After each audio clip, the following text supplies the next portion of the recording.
And if you could say, as you've heard, I mean, yeah, I was reminded, I should tell you that the session is going to be recorded. Sorry, I forgot about that. Anyway, and a sentence or two about the topic of your presentation, and then we'll go straight into the content. So we can follow the order in the program. So, Sevil, could you please introduce yourself? Of course, my pleasure. Yes, I'm Sevil Çakır. I am located in Berlin and affiliated with the University of Göttingen. I'm a scholar of social movement studies and gender and feminist methodologies, qualitative methodologies in general. And I'm going to talk about our contribution to this very special volume. I say our because I co-authored this chapter of us with a dear friend of mine, Özge Yaka, but I will be presenting today alone our paper, which is about the feminist perspectives in social movement studies, feminist methodological practice. I guess I can summarize briefly. There's a lot, Sevil. Thanks for joining, and thanks for your chapter. Was, I mean, wonderful, brilliant. I learned a lot with it. So our pleasure. Thank you, Albert. It's so nice to see you, by the way, face to face, not face to face, really, but yeah, finally, yeah, finally. Great. I'm not sure whether Minati has already joined us. Is she around? Minati, are you there? There's a message to say that. Sorry. Yeah, no, sorry, Alberto. She just messaged to say that she won't be joining because she confused the time. So she's still on her way to the university. So I don't think she'll be reaching there to join the session. So she would not be joining. Yeah. Okay. Yeah. Thanks, Susann. Thanks, Susann, for letting us know. Okay. Well, that means we'll have more time, I mean, for you to explain your presentations, for people to share the questions and comments. And so, I mean, okay, it's a pity that Minati won't join, but so Susann, will you please introduce yourself? Thank you. Thank you as well. Hi, everyone. My name is Susann Pham. I'm a sociologist. And at the time of writing the chapter for this handbook, I was a lecturer at Bilkent University in Ankara in Turkey. And now I'm back in Germany, searching for new adventures. But my chapter is, just to give you a heads up there, my chapter is the chapter 22, and the title is Researching Ideologies and Social Movements, Why and How. And yeah, my underlying thoughts and ideas on that I will provide you. I will, sketch out in the presentation in a few minutes. Thanks a lot, Susann.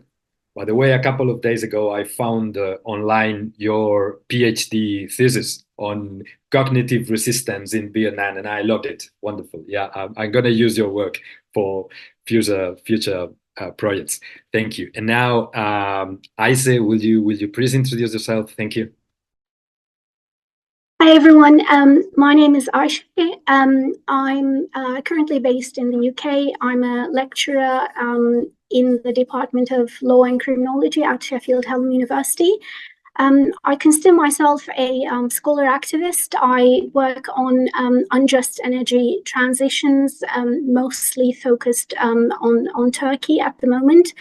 And my chapter in this great book is on researching identity and culture in place-based struggles. That's based on my personal research experience, and it's the aim of the chapter has been to provide share practical insights and advice, and that's what I'll be presenting today. Great to be here. Thanks. Thanks a lot for joining and for, I mean, being willing to participate in this global event, crazy event. We got 20-something speakers from all over the world. We are going crazy trying to match all the timing and everything. But I mean, discussions have been wonderful so far, and I'm sure they will continue being wonderful. So, I mean, without further ado, and now knowing that we are not in a rush, so you can take your time to speak slowly and elaborate your ideas for longer than you thought before. Please, Sevil, I pass on the microphone to you.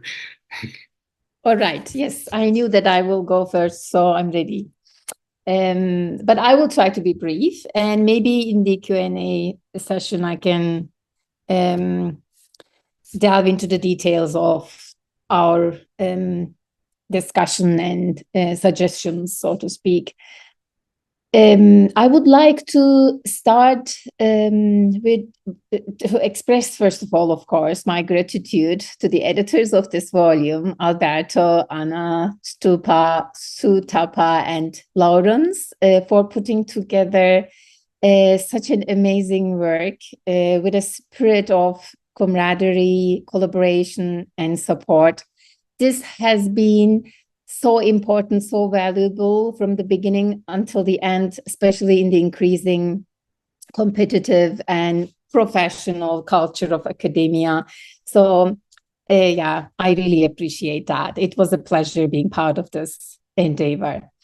I also want to thank Lawrence for organizing this event and everyone else who were involved and providing us with the opportunity to express our works, to present our works in the volume, to make them more accessible to a wider community and students and scholars and the public.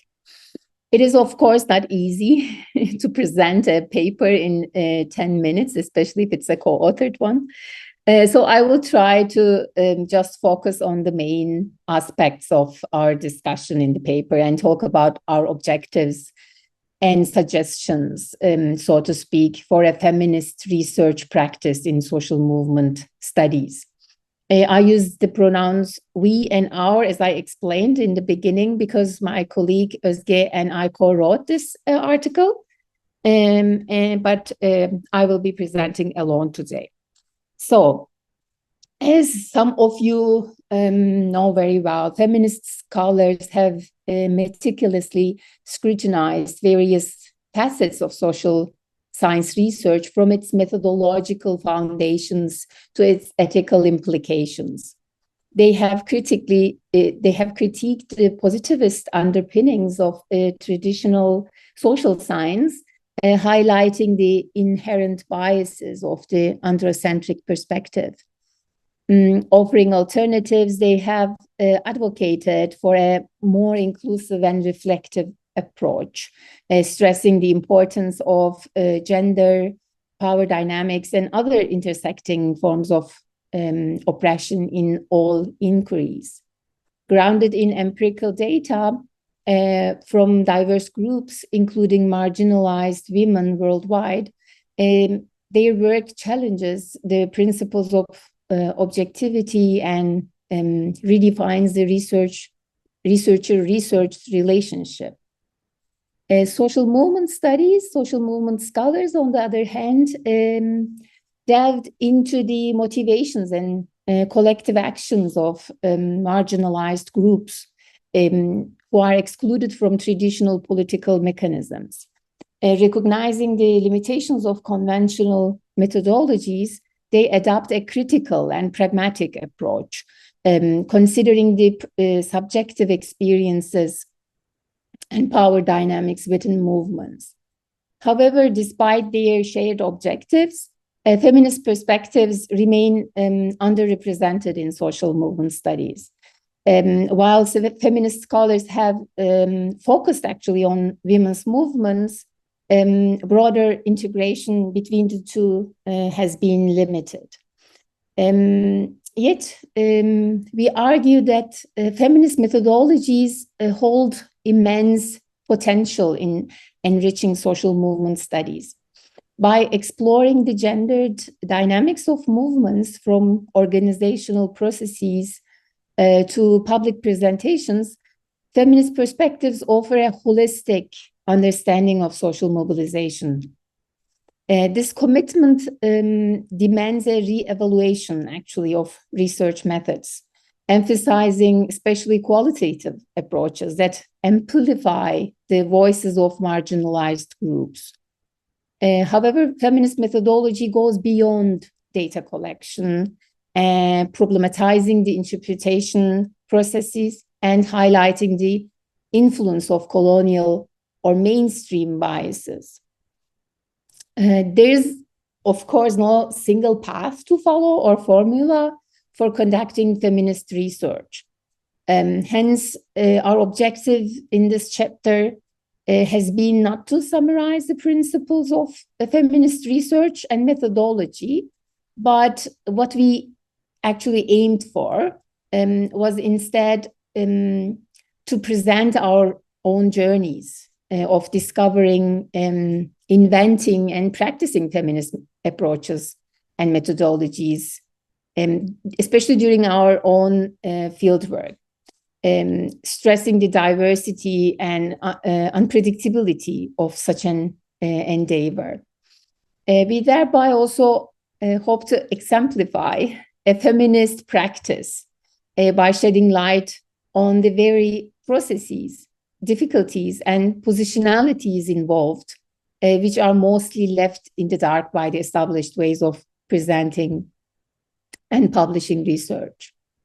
In the conclusion, we formulate 5 important aspects of feminist methodology as articulations of our own research experience and as reflections that could help especially young researchers in social movement studies.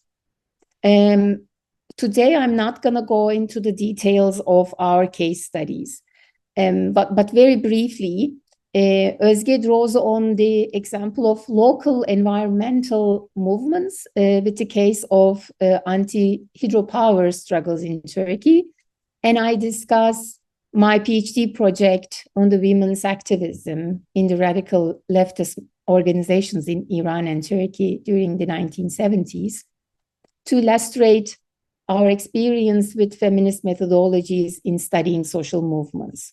Hopefully, you will find it interesting and read our article for these discussions.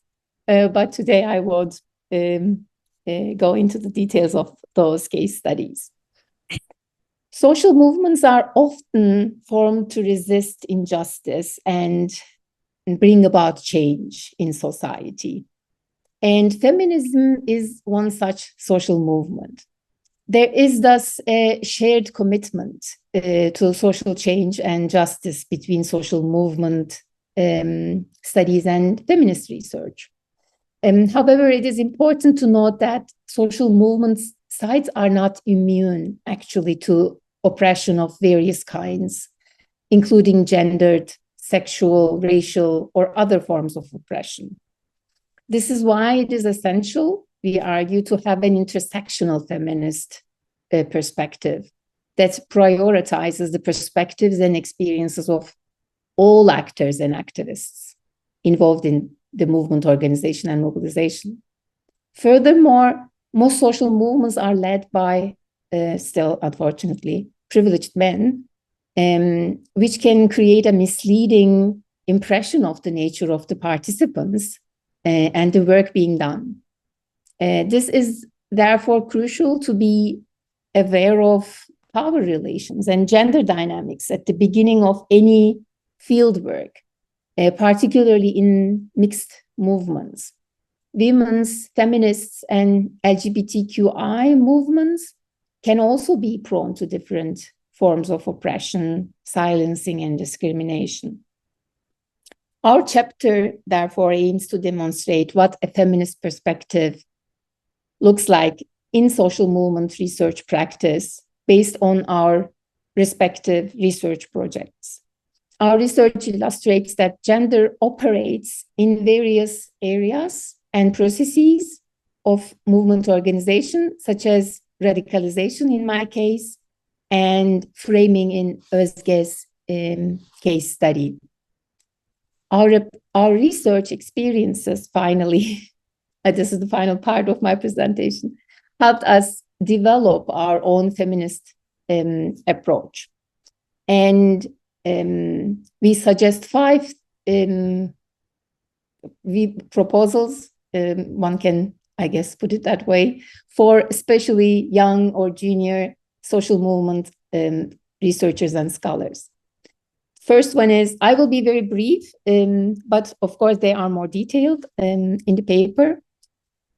Being aware of people who are taking action behind the scenes. I guess this is clear, huh? Looking further and trying to discover other movement actors, activists, other than organizers and representatives and speakers, etc. Second, expand your research beyond, movement leaders, representatives, and speakers. That's good. It's more explained in the second one. And the third one is give a fair depiction of the movement by relying on thick descriptions. This is especially important. Of course, we explain what it means in the paper, but to bring to surface the work that is being done by rank and file members is important. Fourth, consider intersectionality. This should be obvious. We can, of course, talk about it in detail in Q&A session, but I won't for the sake of time right now. And reflect on your position as a researcher. This is also something we have discussed a lot, what kind of a role we believed we played in the fieldwork and in the interpretation part of our research. And this is something we argue that every scholar who adopts feminist research methods should do in their research. And by producing knowledge, finally, we say about a movement, a researcher reinforces or challenges existing discourses about the movement. Researchers with a feminist perspective acknowledge that their knowledge production is an integral part of the activism they are working on. That's all from me for now, and I'm looking forward to the discussion part in Q&A. Thank you very much for your listening to it. Thanks a lot, Sevil. A wonderful presentation, very clear, and I'm sure there will be plenty of comments and questions afterwards. So now we're going to move to Susann. Please, the floor is yours. Thank you. Thank you very much, Alberto. Thank you, everyone who's involved in the organizing, and of course, especially to the book editors. So everything what Sevil Hocam said, I can only put my signature under it. And I, of course, hope that the impact, the outreach of the book will extend over the next decade even. So again, a few words on my chapter 22. That was the chapter titled Researching Ideologies and Social Movements, Why and How. Why is the topic ideology so important? I assume that we all can agree that social movements are spaces of knowledge production, where new ideas are created, but also, of course, the existing dominant ideas are challenged. But for everyone who has been actively involved in different activist circles, probably knows that movements are not just fighting against oppressive or patriarchal ideologies, but there are often disagreements among activists themselves. And the way I observed it was that many of these disagreements are also of ideological nature. So the relation of social movements and ideologies is not just an external one, but also an internal one. And I think that observation from my own activist experience was the hook that got me into that topic. And I hope it will get others into the topic as well. So a quick but important side note on how we define ideology. It's a word that is used by almost everyone, I think, but of course, as scholars, we need to define it. And as with any political or sociological concept, there are different competing definitions. When it comes to the definition of ideology, I would say that there is a school or a tradition of defining ideology that considers it as something rather neutral, a bunch of ideas. Yeah? While the other school of defining ideology would rather see ideology as something very negative, yeah? Something that signifies a worldview that is very far away from reality. And in my chapter, I tried to sort of take the middle ground by using Michael Frieden's conceptualization of ideology. Michael Frieden says or conceptualizes ideology as a set of ideas, a set of political ideas that are arranged in a certain way. So he speaks of an architecture of ideology. Yeah? So ideology is not just something fixed, but always something that's always up for debate, something that can always change, and something that is not always logically consistent.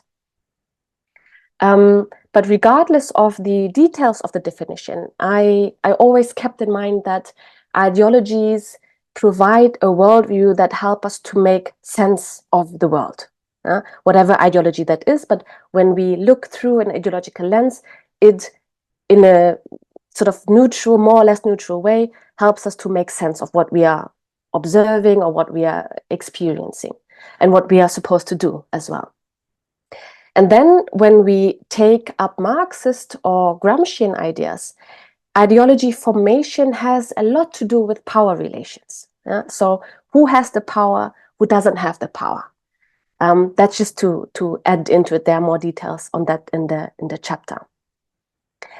But as scholars, now I would say that it's our job to account for the workings of ideologies, yeah? In order to get to the bottom of our thinking and other groups' thinkings.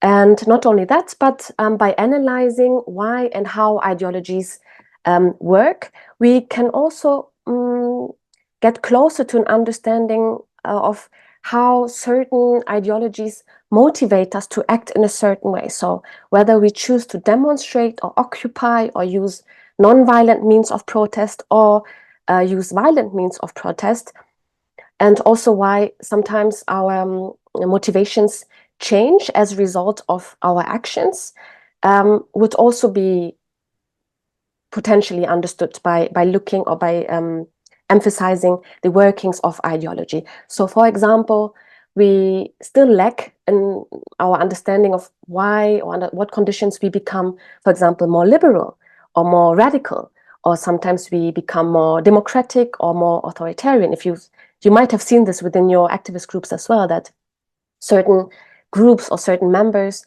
somehow become more radical or more liberal or whatever, and some are even switching parties, what we see actually in worldwide in party politics as well. So to give a few examples, just to sketch the idea, I chose three movements. Not that I will talk in detail about it, but just to sketch them out. My research was on activists / dissidents in post-communist states, especially here Vietnam, but you might also think about activism in China or Cuba, that might have similar dynamics. That's the first one I would like to sketch out.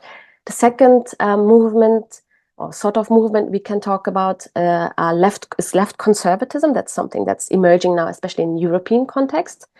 And what I also see is emerging more intensively are feminist and anti-capitalist religions. Okay, just to sort the ideas that are floating around here. When it comes to the activist dissidents in post-communist states, so in this case, in the case of Vietnam, that's the case I know best. So I went to Vietnam, I talked to many dissidents or activists, tried to understand what they do and what they think. And just to summarize it, Vietnamese dissidents are human rights activists, democracy activists, labor activists, civil society activists. So they are a very broad allyship, basically. So everything quite, positive when I look at from my perspective, from a leftist perspective. It's a group that I would like to support a lot. They also advocate for freedom of association, freedom of the press, a multi-party system, labor rights, women's rights, religious freedom, all that. Once I looked into the political concepts, the ideas of these activists, I figured out, they are actually quite pro-capitalist, pro-Western, anti-China, anti-communist, anti-left, and pro-Trump. Yeah, so that was the observation. And I tried to make sense of it. So how I made sense of it is a different question, but that is one case. Another case, moving to the more of the Northern Hemisphere, is the emergence of left conservatism. I'm not sure you heard of it. I am seeing that a lot because I'm in Germany, I'm a German citizen.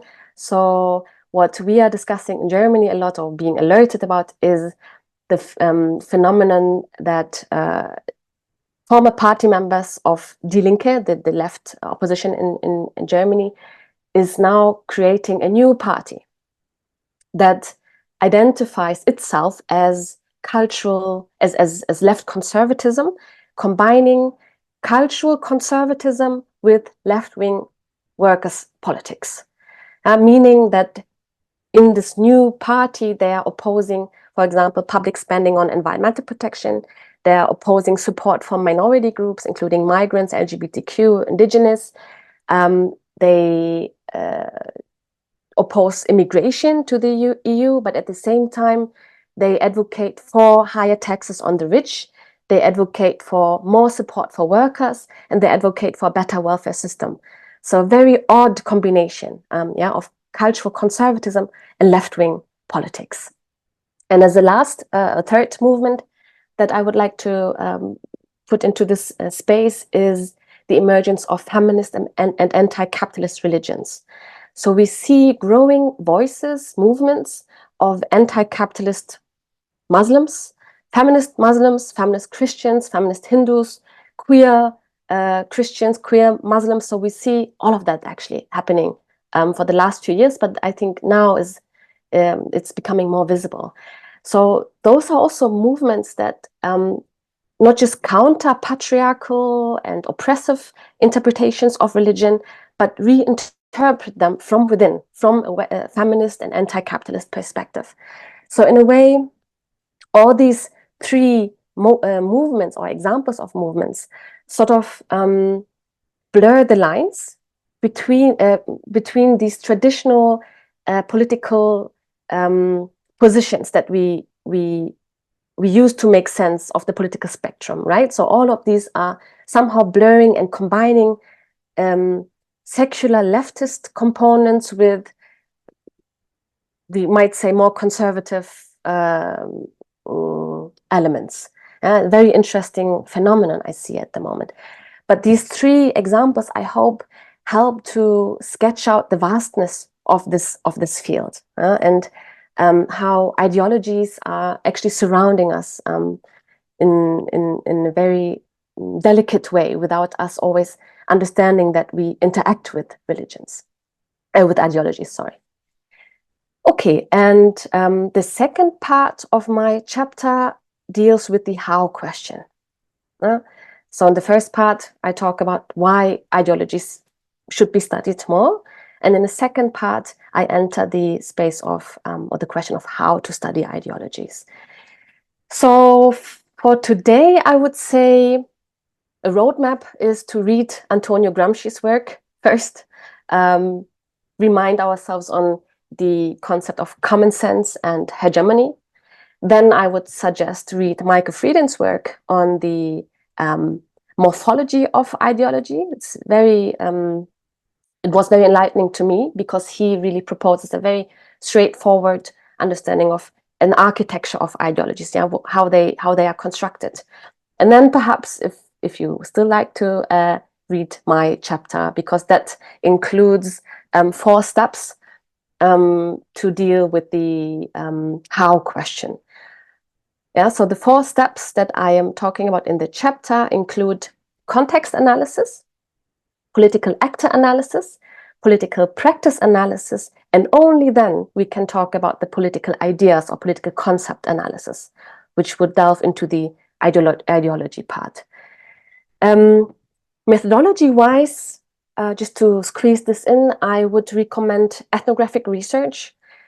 It takes time to understand people's ideas. And ethnography, from my experience, provides us with that time frame to understand, really to get to the core of people's ideas and ideologies.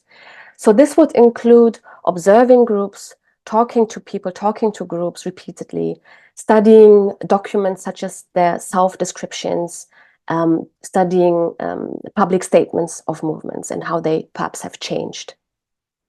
Essential here is always to build trust with members of movements, especially when it comes to talking about sensitive topics, of course, in authoritarian or semi-authoritarian contexts.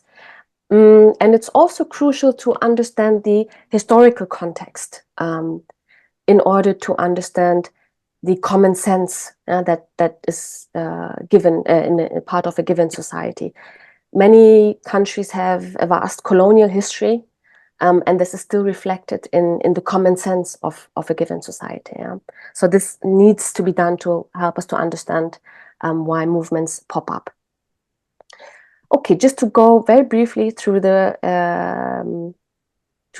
other three steps. The actor analysis, this is, I think, very straightforward. We need to identify who is involved, what do they want, what resources do they have.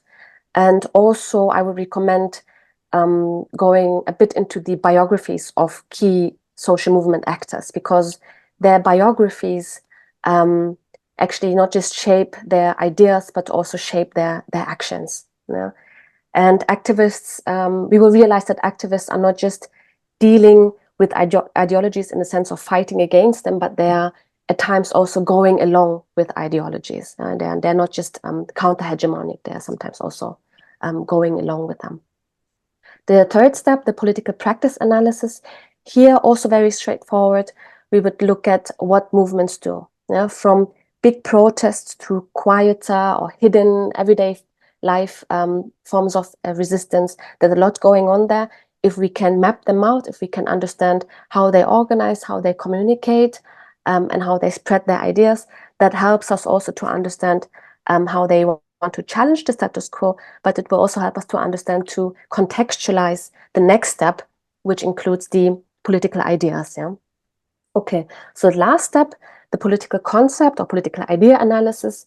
Here we have to map out the actual political concepts or political ideas that movements and their actors believe in or are motivated by.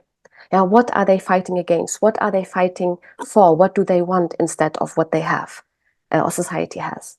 And here, very crucial, by looking at how core political ideas are related to adjacent political ideas and peripheral political ideas. This is totally Michael Fried, and you will learn that. Mapping this out, mapping the architecture, and perhaps tracing how this architecture has changed over a longer time, helps us to understand how movements evolve and push back against sort of hegemonic or, let's say, mainstream thinking.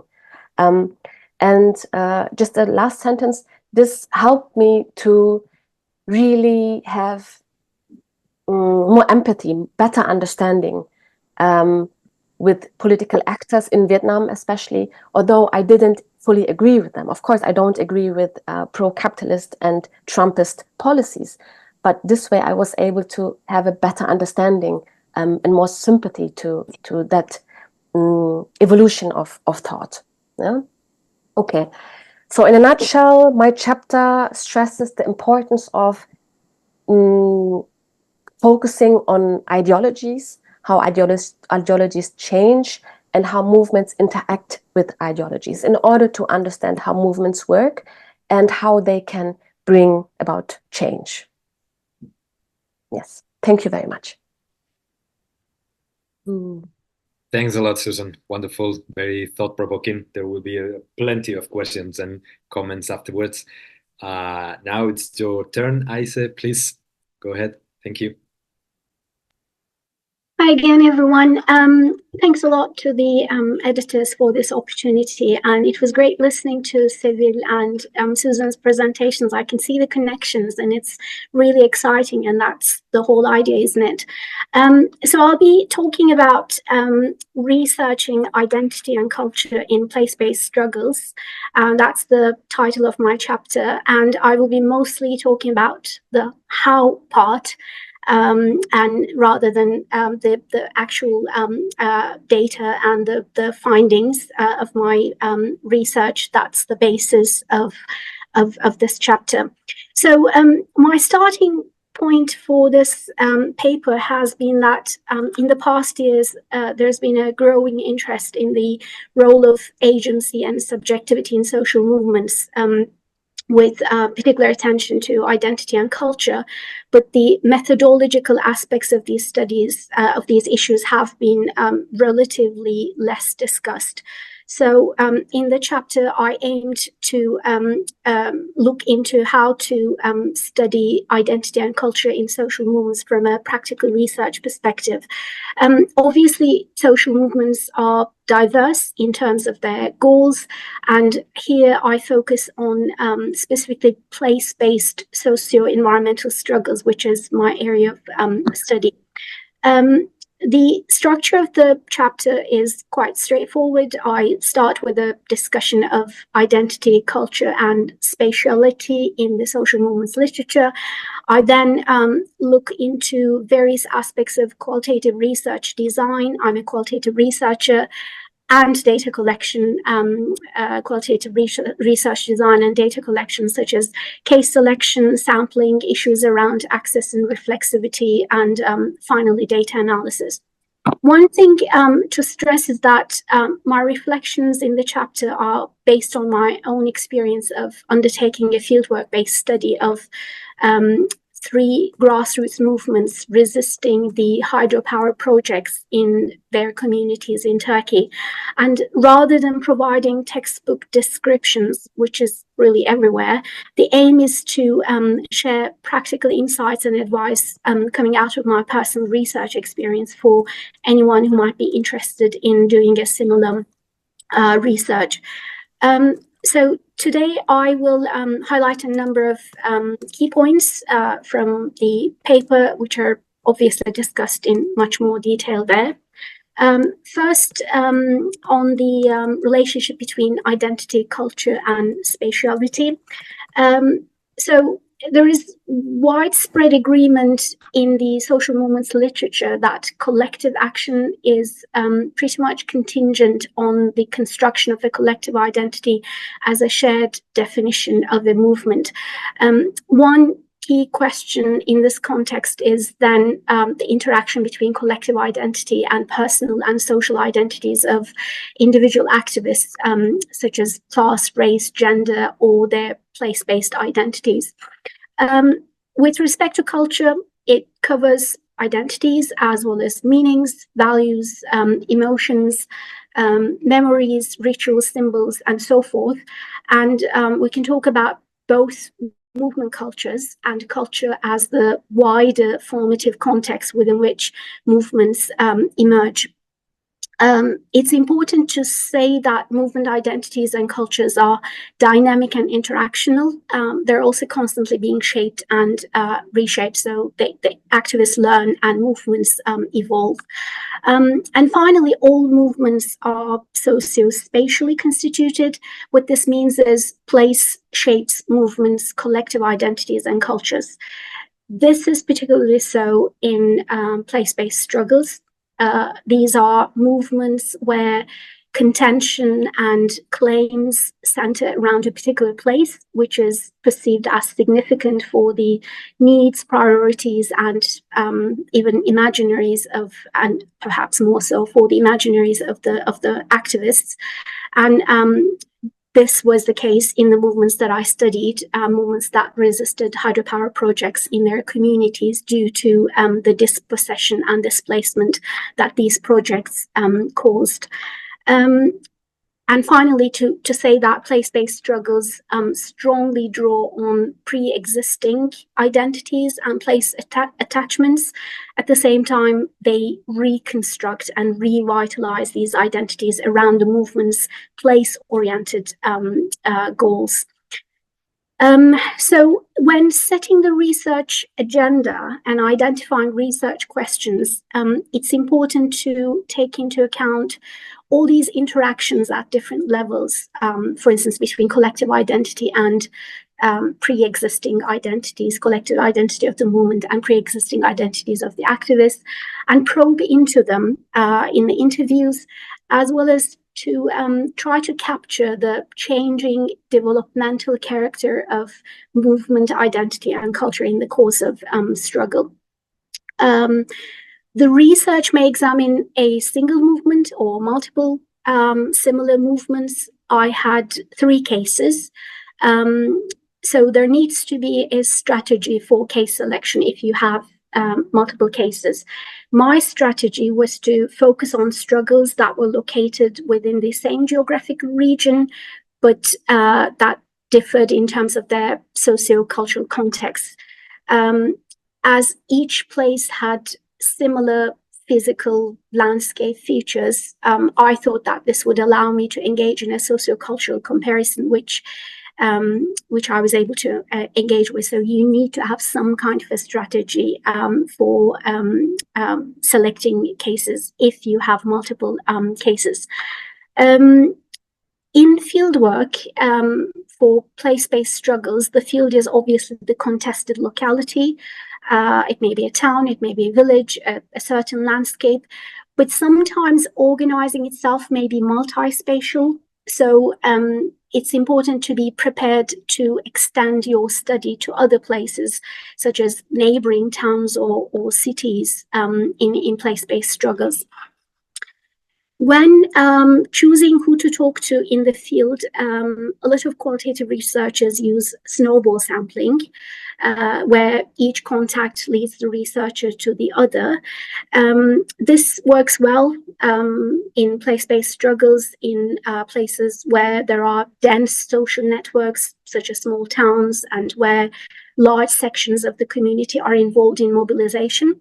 But I found that there is also the risk of being stuck in a circle of friends, relatives, neighbors, etc., which may then cause resentments, especially if there are internal rivalries in the community or in the movement that you're not aware of yet, at that moment as a researcher. This is why I looked for other ways to meet with new people, apart from snowball sampling, such as attending cultural events or engaging in daily conversations in shops, cafes, or parks.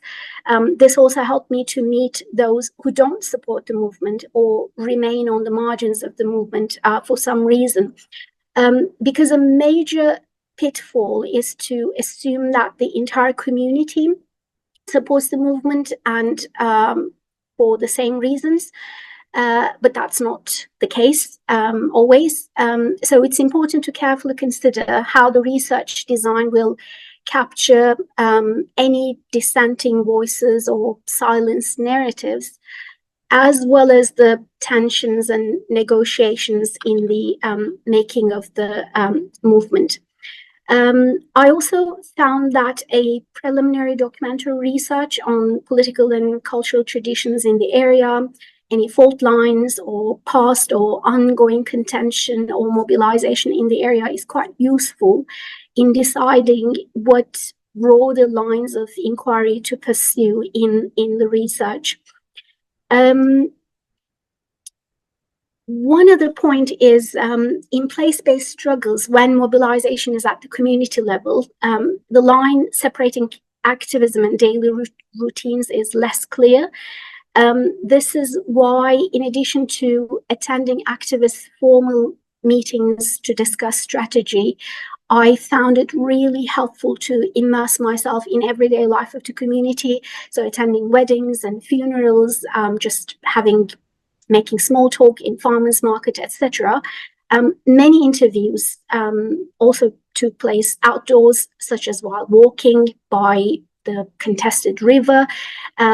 This is really helpful because it can allow you to grasp the physical landscape as a material and symbolic force in the movement. And these conversations also evoke strong emotions about the place that's being contested for the activists, which might have been otherwise hidden to me if I didn't have that walk with the activist while we were talking. One critical decision to make, I think, in place-based struggles that especially contest state or corporate-led development projects such as hydropower in the case of my research, is to whether to include the other side, which is the local public authorities or company representatives in the research. Some researchers do include them, so that's a decision to make. These surely yield additional data on the local cultural and political dynamics about the proposed project, etc. In my research, I made a conscious decision not to include them, not to interview local public authorities or private company representatives, as I thought that would damage whatever trust I was able to build with the activists. Again, this is a decision for you to make. Of course, some movements have allies among elected local officials or low-rank civil servants who occasionally provide insider information or logistical support. In such cases, it would be a good idea to look for cues indicating how movements establish boundaries vis-a-vis such allies, and then just to align yourself accordingly in terms of your own approach. So I will talk a little bit about data analysis and reflexivity, and then I will finish there.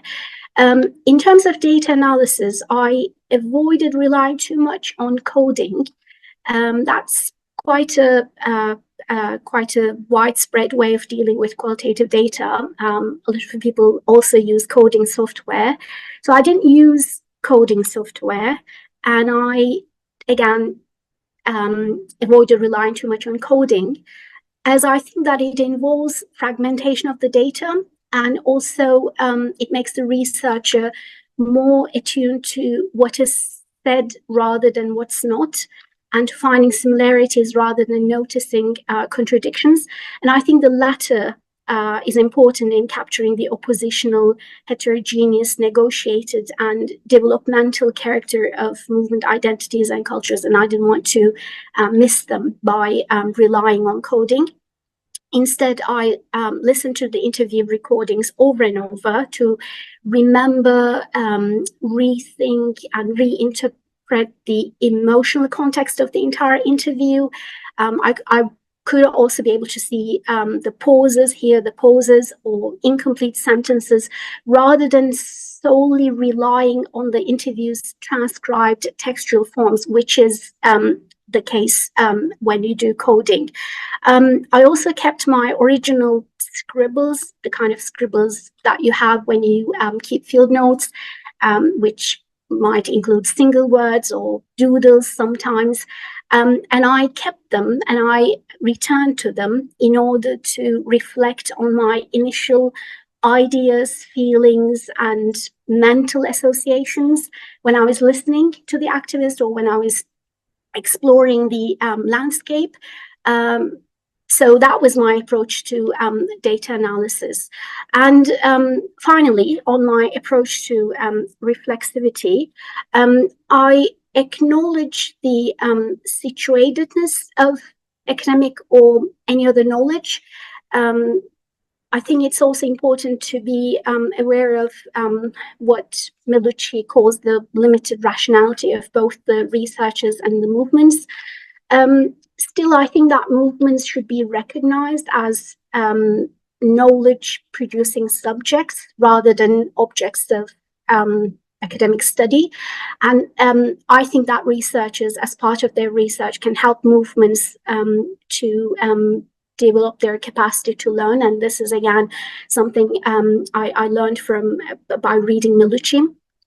And Lawrence also has a lot to say on that, which was quite helpful. One way to do this was for me to create an interview space that also encouraged movements to reflect on their movement goals and strategies.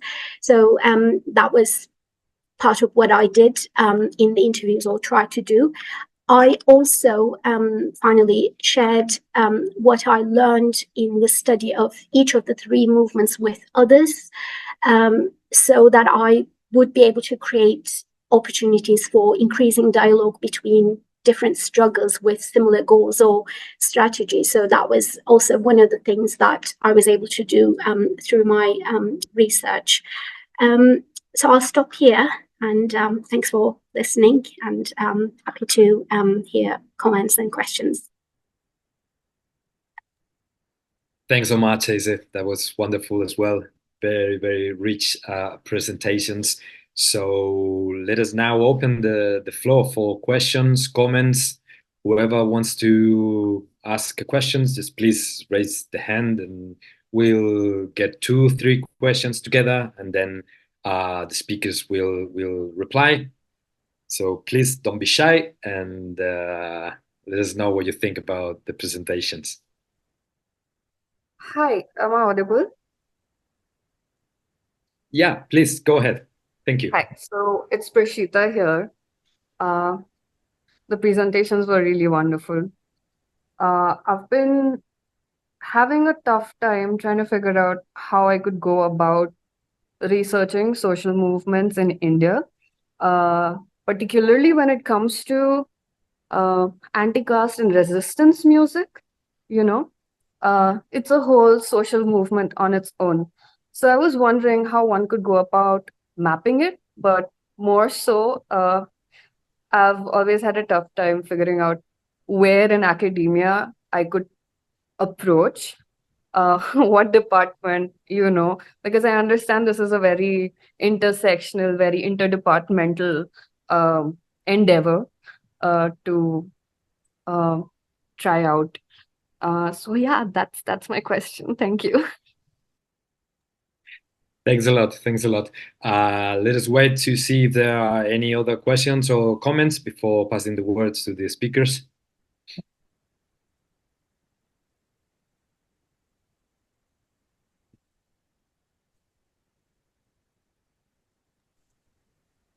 Okay, there's a question in the chat.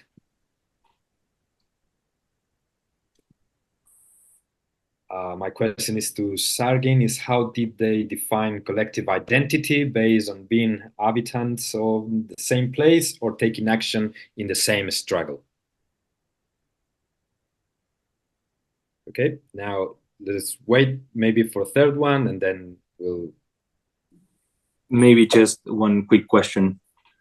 Yeah, my question would be, like, when it was being discussed that sometimes you end up being at just researching a group of friends, and that maybe sometimes you need to walk in situated struggles.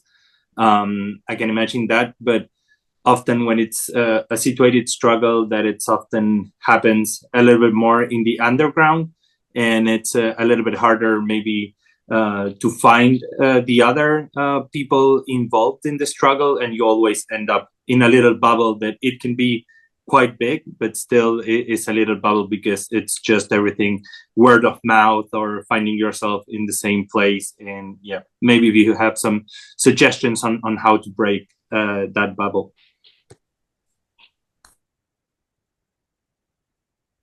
Okay, there's a fourth question in the chat, so I will read this fourth question, and then I'll pass the word for you to reply to the different comments. The question is from Antonio. He says, thank you. Question for the panel. Given the embedded nature of much of your research, particularly with place-based research, how do you leave your research context after your study is completed, particularly given that you have established relationships with the community? Okay, so who wants to start replying? Do we go back to the initial order? Sevil, will you be ready to answer? I don't know if I am addressed directly by any of the questions, but maybe I can comment on this on Santiago's regarding those underground organizations in which people know each other very well and it's difficult to penetrate, kind of. I had a similar experience when researching radical leftist movements in Turkey in the 70s. Of course, my methodology was oral history, but it was still tricky to start even finding people who were involved, because despite the time that has passed since then, people somehow find, for different reasons, easier to stay invisible, unknown, unnamed, etc. So it's a tricky process. I mean, there is no single easy formula to suggest, but I have started from the memoirs, reading memoirs about the period. Newspaper articles could serve the same purpose, maybe just to reach some names, and then with a lot of conversations with people who are somehow publicly visible, available. It's a painstaking process. You have to really take your time and also stick to it. I mean, it's easy to give up. But at the end, I guess what Santiago was also asking, how are we gonna kind of deal with this problem of bubble? If there is a bubble, maybe questioning the reason of this bubble might be a good start. We don't have to necessarily try to get out of the bubble and collect all the perspectives on the group. We can also just try to understand why there is this bubble, and why do people in the bubble think that it's good, safe for them to keep this bubble for underground organizations that there is security reasons, of course. They are afraid of state suppression, etc. But it might be different for every organization. So as I mentioned in my presentation, rather than trying to be objective, trying to, reach the most objective perspective about, or outcome about the social movement, organization movement itself, activism, we might want to focus on the perception of the activists. And this would already tell us a lot they will tell us a lot about the reasons. They are, as Ayse mentioned, powerful agents who are able to very well intellectualize their activism. So that could be a good start. And then, from there on, of course, depending the subject, one can always find alternative interpretations as well. Thanks so much, Sevil. Just maybe I kept thinking in the first question, and I don't think we can reply where to do that kind of research in India, because that is not our context, but maybe we could reflect on our sometimes awkward positions within academia. How did we get to academia, maybe sometimes coming first from social movements? How easy or how difficult has been for us to be in academia? So if for some of you this somehow resonates, just please feel free to share your comments. I mean, in my case, I studied sociology, but when I wanted to do my PhD research, I had to move to a social anthropology department because they were more open to experimental methodologies, so to speak. I mean, the kind of work that I wanted to do, I couldn't do in a sociology department in Spain. That is far more disciplinary, professional, North American style sociology. So I had to find a place where the kind of work that I wanted to do was somehow welcomed. So I don't know if you had any similar experiences in your own career, and if you want to share them, maybe this could resonate with the person that asked the first question. Thank you. I could go next because I agree with Alberto. I had a similar experience because when you start your PhD or you start your project, we of course always think big, which is correct, but the next step is always how to get from that big picture to the small picture. And we spent a lot of time scaling down our research goals, right? And what helped me a lot as well is to follow the tradition of universities or certain departments and figure out where I would fit best. Because actually I started to do not started, but I was about to start my PhD in Germany until my potential supervisor then said, actually, your decolonial stuff and your Marxist stuff that no one in Germany doesn't really, back then it wasn't really a thing. So go to the UK, they said. I did that. And that was a very pragmatic move, of course. It's okay, I'm going to a department that at least, is a little bit interested in it and all the global southern things. And then the step was really to pick, from a very pragmatic standpoint, pick a region, pick a specific group that you would think you can identify with best and you get the easiest access to. And then from there, it's also a dialogue with your interlocutors, the people that you are doing research with, because once you're in the field, they will guide your roadmap. They will also show you, where to go, who to talk to, who to trust. And it's a simple thing to say, but trust the process at that point, right? It's sometimes difficult as researcher, but drop that controlling part in us that I think we carry. Maybe a quick note on the last question, if there's no immediate comment on that as well. So how to leave, the exit strategy. I like that question a lot because that was quite a personal experience to me. Spending a year in your field, of course, comes with personal relations, friendship in a way, and responsibility. And I had no idea, no plan how to exit the field. It was just a date and a flight ticket at the end. And I realized afterwards, now that we have time to reflect on it, I should have had a plan how to exit. Meaning how to exit your field professionally, not as a friend. You become a friend, you become a local, but we leave the field as a professional. And that, I think, needs to be clear. Because once I left, there were still responsibilities in terms of, can you do this? Can you do that? Can you donate? And of course, for a while, happy to. But at some point, I realized I should have had a clearer plan on how to do it, because there were frustrations afterwards, because you become a researcher at the end. So you still maintain sort of friendship relationships or relations.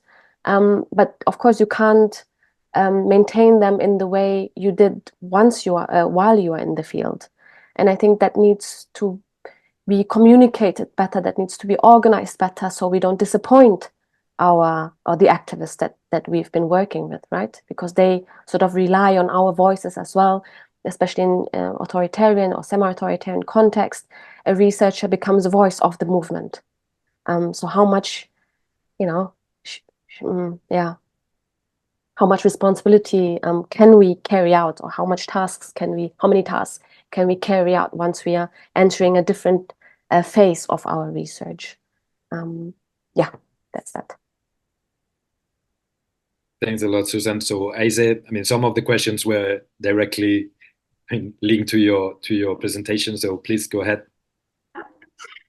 So I'll start with a question about India, although my knowledge on India is very limited.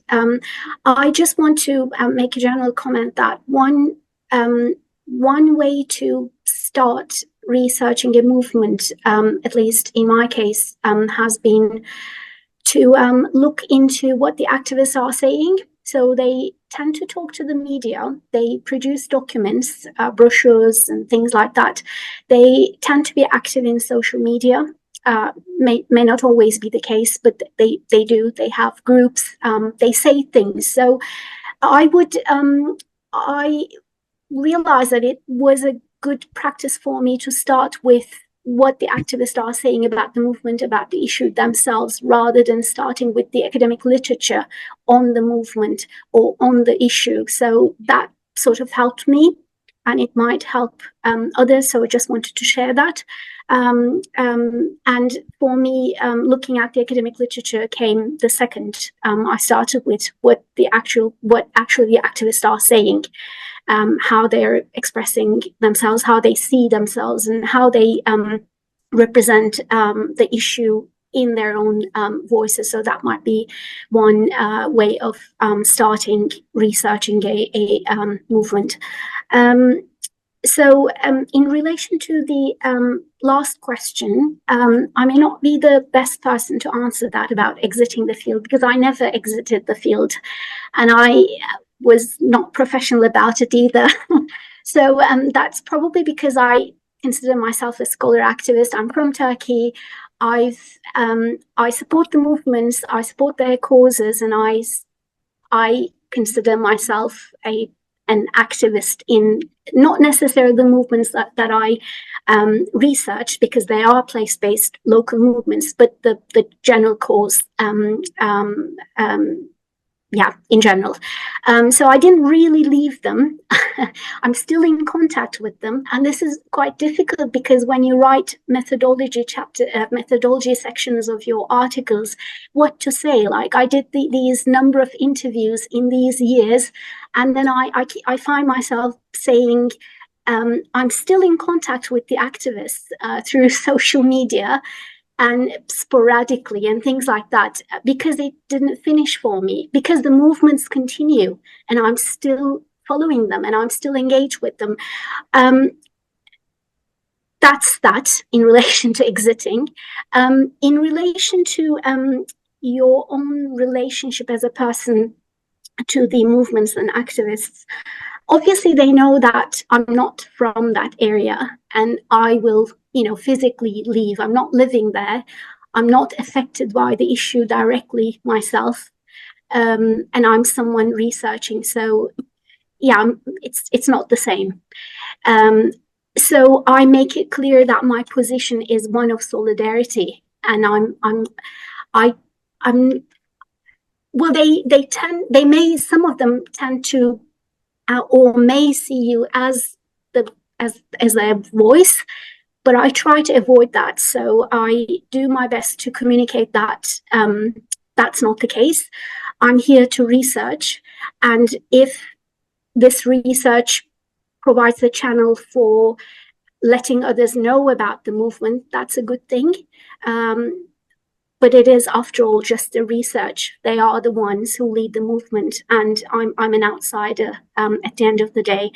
But I am someone in solidarity, and I continue to be in contact with them. So this may not work with other researchers. This may not be the case. May not work as a way of interacting with movements in other cases. But just wanted to share this as one way of approaching this issue. In relation to the question about collective identity, so I mean, there are obviously the different definitions of collective identity in the literature, and I utilize them in understanding what's going on in the field in terms of the movements that I'm researching. I wouldn't define their collective identity on the basis of them, but I try to interpret the way the movement identity in a movement manifests itself through its language, through its symbols, etc. And I try to write about it in my research. So I wouldn't define it for them. And I'm not sure if I understood the question correctly, but it might also be asking about researcher positionality, because I'm from the same place in the sense of being from Turkey. So yes, I am partially an insider and an outsider because I'm from the same country, but then because I'm researching local movements, there are strong local identities in each of the movements I studied. So I would not consider myself entirely an insider, which is good to have that balance of being a partial insider and an outsider. And yeah, I hope I was able to answer that question. Thanks a lot, Ayse. Let's see if there's a second round of questions or comments. If anyone has anything to say, just please raise your hands or... Okay, Sutapa, go ahead. I don't have a question. I guess it's a comment or maybe an observation. And I'm like, it's one thing to edit a book with different contributors from all over the world, and it's another thing to get to hear them, and the kind of immense joy I feel I'm getting hearing since morning.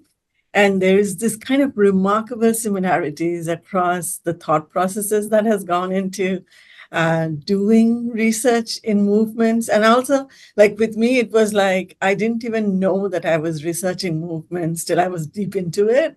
And I could resonate with Aisha's insider-outsider role, the biases that we oftentimes take in getting involved with certain social movements, the privileges, positions, positionality, geographic situatedness, identity, agency, and all of that you were talking about, and all of you were actually talking about them. And I wish Minati was here. She couldn't join, who also engaged with Gramsci like Susann did. And it would have been fascinating if she was here and also did her research in India.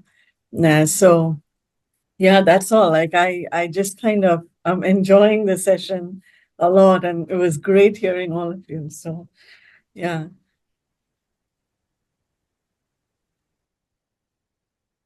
Me too. Thank you, Sutapa. Thank you.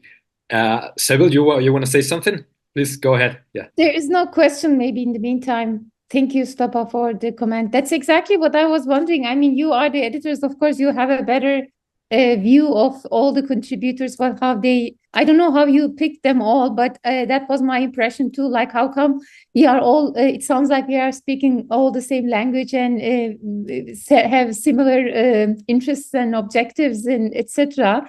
And yeah, I can only agree with Ayse in terms of leaving the field. I also don't think that we have to be professional and try too hard to leave or have the strategy when leaving the field. We can always keep our relationships. We can always go back, and of course, depending on the field, one can never generalize, but there's also nothing wrong with sharing your work, I would argue, with the people you work with in the field work. Receive their comments, what they think about your writing, and then further interpret where it goes, this research together with them. And in the feminist research methodology, we started to use the term not working on people, but working with people. So there is really nothing wrong with collaborating. I mean, it is a very old Orientalist or colonial perspective but it is very influential still. That was a type of one of the most common questions I have received my students, that like, how are we going to keep the distance, be objective, leave the field, etc. So these are, I would say, very old, as I said, colonial, anthropocentric, androcentric perspectives, claiming that we can actually achieve all of these things. So rather than feeling failed or unprofessional when we are unable to do that, it is actually a good sign, I would say. Thanks, Sevil. Any other comments or questions? If doesn't one want to say something? I have a kind of a question for the three of you. I mean, it's because, I mean, when we put together the volume, we thought of newcomers to the field. I mean, we wanted to make the volume useful for people that want to start doing research. So yeah, the way we asked you to write the chapters, the way we selected the sections of the book, etc., had to do with this. You know, we want this to be a useful tool for newcomers to the field, for people that want to start doing research. So my question goes, you know, along these lines. Like, so the question is for the three of you: how did, because the three of you did conducted ethnographic work. The three of you conducted fieldwork. So how did your fieldwork changed your previous perspectives, your preconceptions about what your research was going to be? How your research changed along the fieldwork process, in case it did? Maybe it didn't, but in case it did, I mean, what happened in that process? Thanks.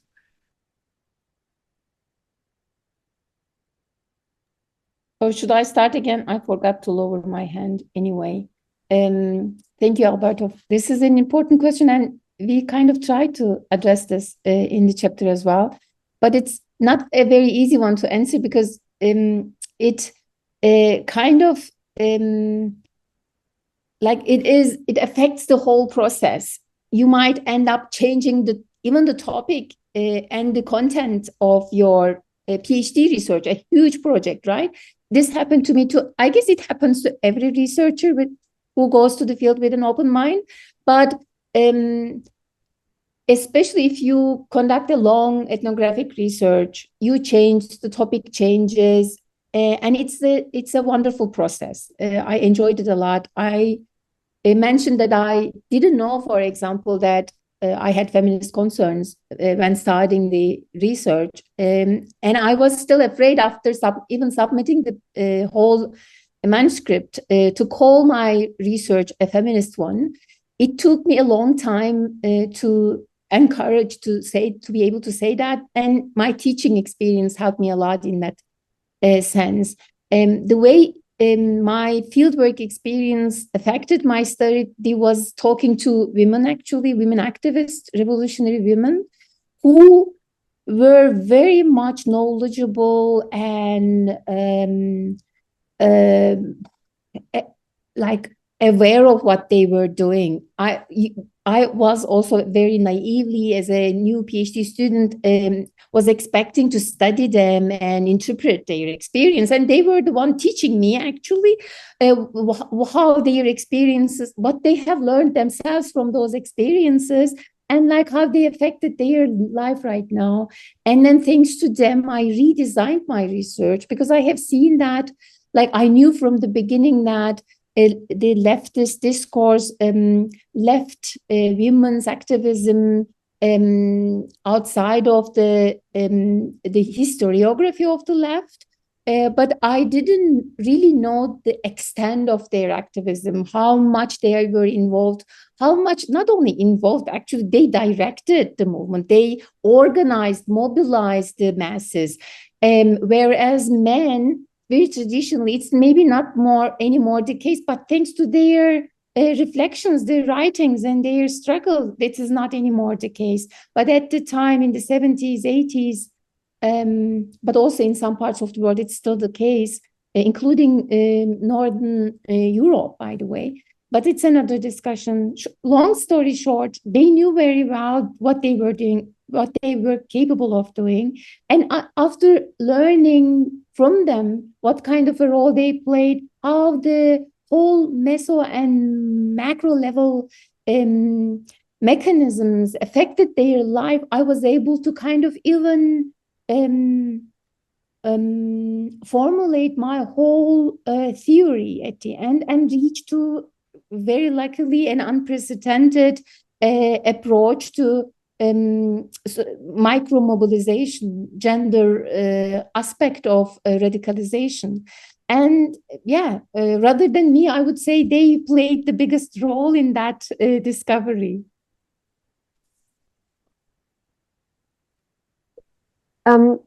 I think for me, similar actually to Sevil Hoca, I became less naive, but also I have to say here that in my case, I wasn't researching a movement that I fully identified with. So I had encountered actually the other side, the side that I wouldn't necessarily fully support. That's why, and what happened actually during fieldwork as well is what my positionality was always a little bit shaky, because the people or the movement that I researched sort of ascribed a certain identity onto me. Of course, because I'm ethnically Vietnamese, but I was born in Western society. So they thought of me as, that loyal nationalist, young female that goes back to their home country and their home and tries to, become a voice of a democratic Vietnam, which was, of course, not necessarily the case in that extent. But all that experience of, having my positionality fixed and strong and strengthened throughout the process, and learn to become less naive, and that's why I said more professional, was the biggest impact on my experience. Yeah.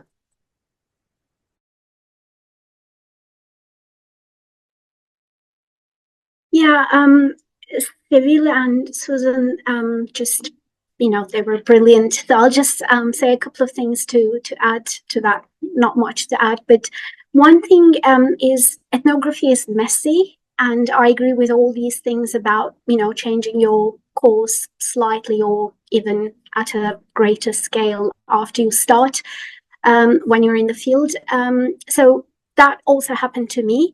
But what was most striking for me was to be actually in the field. So when you read about something, it's just, paper or a computer, and you read about something. But when you are there, it's the interaction that just gives you a lot of new ideas. So that's what I like about ethnography. And I actually like the fact that it is messy. That's the whole idea behind it. Otherwise, we read about it from other works or just from texts, and that's it. And that's your knowledge. But the being in the field physically, it's a very embodied experience. Just to be there, interact with people, talk to them, just gives you a lot of new ideas, as well as, emotions. The emotions just lead to, again, new ways of thinking, etc. So you can see so for me personally, it was great to see the connection between cognition and emotion. So that's what I like about ethnography, really. And the other thing I wanted to say is it just made me really question the source of, or the place of knowledge production. Is it academia? I mean, there are so many new ideas out there in the field. People talk about them, and you just think, I've never looked at this way before. And then this is just, just a farmer or a shopkeeper, but they are moving, and the movement itself is producing new ideas. And you just think, we don't talk about these in the academia. These are really new ideas, and it's just there. There's no one to write about them. They don't really write about it, but it manifests itself through the movement strategies and things like that. And then you go there as a researcher, you might communicate some of it. Some of it is lost, but the knowledge is there. It's in the community memory. It's in the movement's collective memory. And it's good. It's communicated somehow, because movements learn from different movements by looking at their strategies, their actions and things like that. They talk, but it's a different way of producing knowledge. It's a different way of communicating knowledge, but it's all there for you to see when you're actually in the field. And that's what the other thing I like about ethnography. Thanks so much. Thanks so much for your answers, and thanks so much for your whole presentations. I mean, it's been a wonderful session.